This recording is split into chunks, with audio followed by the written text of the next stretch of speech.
سيظل المؤتمر الشعبي العام هو المتماسك والقائد والرائد ضد كل القوى المتطرفة والإرهابية من حركة الإخوان المسلمين وتنظيم القاعدة. وسنعمل مع القيادة الجديدة على إعادة بناء ما خلفته الأزمة خلال 12 شهر الذي صمت فيها الشعب اليمني، الشعب اليمني واجه كل أنواع التحديات.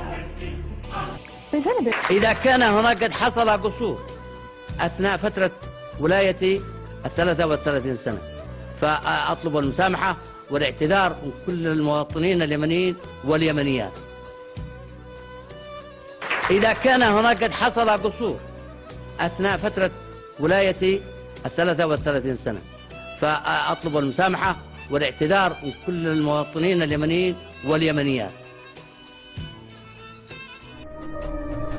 لن يقدروا يحكموا ولا أسبوعا واحدا، وأجزم بذلك، وأن اليمن سيتقسم وسيتشطر أكثر مما كان عليه من شطر إلى 4 أشطر.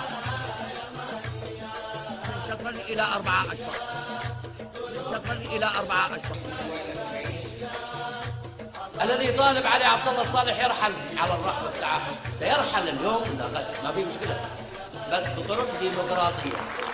هذا مخطط أجنبي. هذا المخطط ما يجري في الوطن العربي هو تشكيل طور أو سيادة منيع لأمن واستقرار إسرائيل.